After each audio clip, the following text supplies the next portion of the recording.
जबलपुर से आप वाकिफ होंगे। यहां पर एक नदी है, चंबल नदी, बहुत एग्रेसिव कही जाती है और बारिश के टाइम पर हाहाकारी हो जाती है, बहुत तेज उफान पर होती है। लेकिन अभी आप ये जो तस्वीरें देखेंगे, इन तस्वीरों को देखकर आप समझ जाएंगे कि बारिश की वजह से राजस्थान और धौलपुर के आसपास किस तरह की तस्वीरें आ रही हैं। बाढ़ और हर जगह सिर्फ पानी से बर्बादी दिख रही है। हमारे सहयोगी आशुतोष मिश्रा की एक रिपोर्ट आपको दिखाते हैं।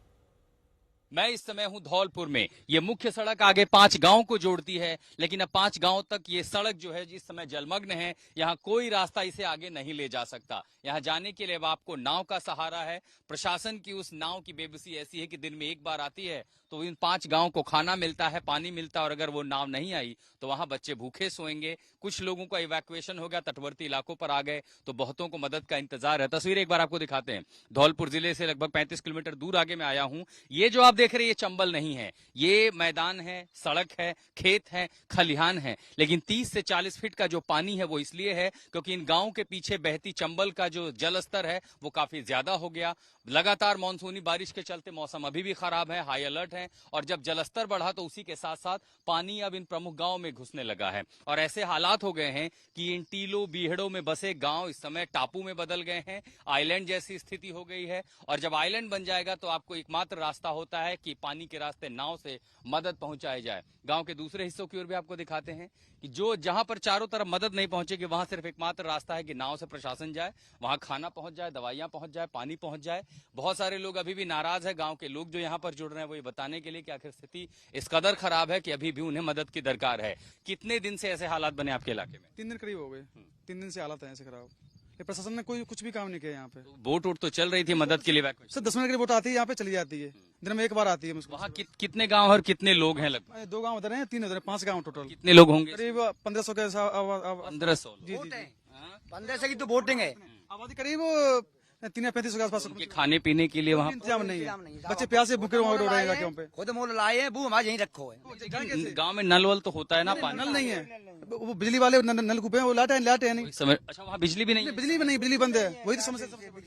ये बता दें, यहाँ एलिगेटर वाला इलाका है, क्रोकोडाइल वाला, कभी दिखा है? हाँ दिखते हैं ना, बहुत दिखते हैं इसमें, दिखते हैं मगरमच्छ कीड़ा को पारना। आप लोग जो गांव वाले वो कैसे जा रहे हैं इन इलाकों में आसपास के? यहीं है, यहीं है।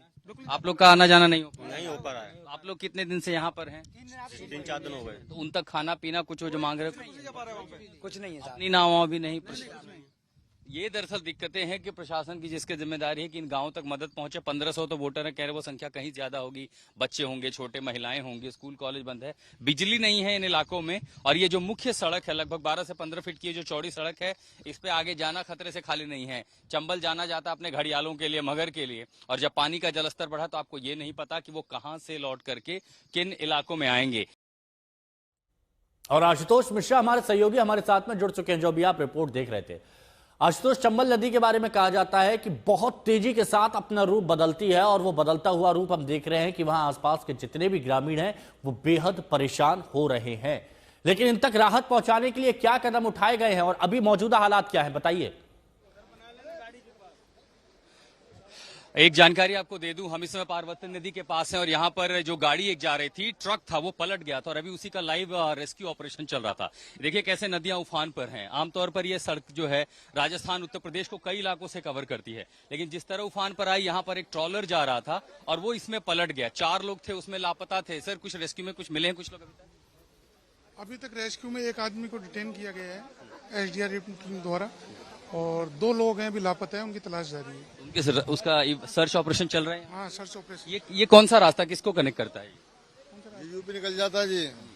ये यूपी। कितने लोग थे गाड़ी में? गाड़ी में 4 लोग थे, और जो मिला है वो जीवित हैं? अभी 2 लोग जीवित हैं, मिल गए 2। तो अभी यहाँ पर एक बड़ा इवैक ऑपरेशन चल रहा है। इनफैक्ट एसडीआरएफ की टीम यहाँ पर लगाई गई है पुलिस में, और यहाँ पर ये देख रहे हैं कि नदी की जो नदी है उसका जो प्रवाह है वो काफी तेज है। जलस्तर है, पार्वती नदी अपनी सारी सीमाएं तोड़ करके आई है, जिस पर गाड़ियां चलती थी वो बहुत तेज है, और इसी के लिए इन इलाकों में एक सर्च ऑफ चलाया जा रहा है। क्योंकि प्रवाह ज्यादा था और गाड़ी जो पलटी। सर गाड़ी है किस तरफ? इस तरफ गिरी है, इधर कहीं गिरी है? गाड़ी है किस तरफ? अच्छा, वो दिखाई भी नहीं दे रही है।